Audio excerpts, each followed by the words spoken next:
If you're new to Revit, welcome. It's a powerful tool that makes designing more efficient, but it does come with a learning curve. In this video, we're going over 5 common mistakes beginners make and how to avoid them. Fixing these early on will save you time, prevent frustrations, and help you build better models. So let's get started.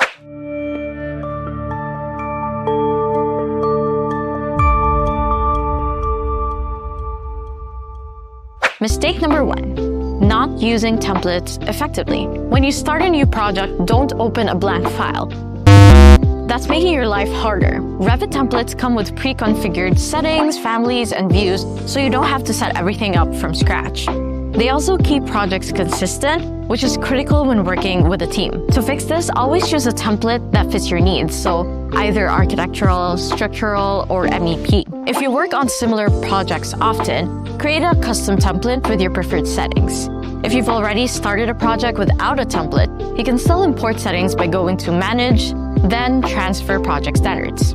Mistake number 2, ignoring project units. If your walls are ending up way too small or too large, your project units are probably incorrect.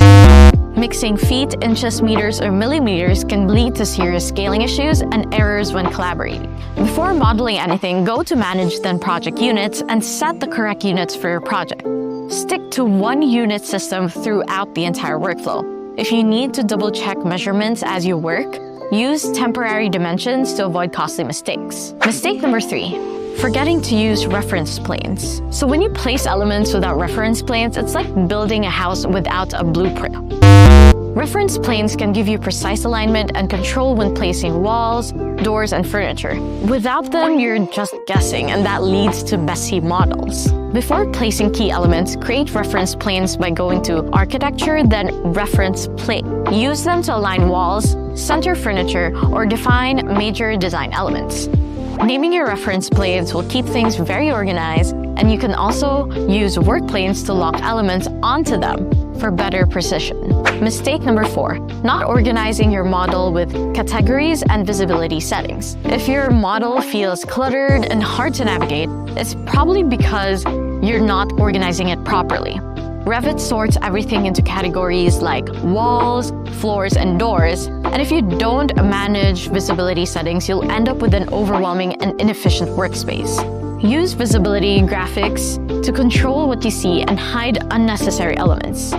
Filters can help isolate specific components, and if you're working in a team, work sets will keep elements grouped and manageable. If your model still feels too overwhelming, use section boxes to isolate areas and save view templates to apply visibility settings consistently. Mistake number 5, neglecting model views. So if you're working in plain view, you're probably missing important details.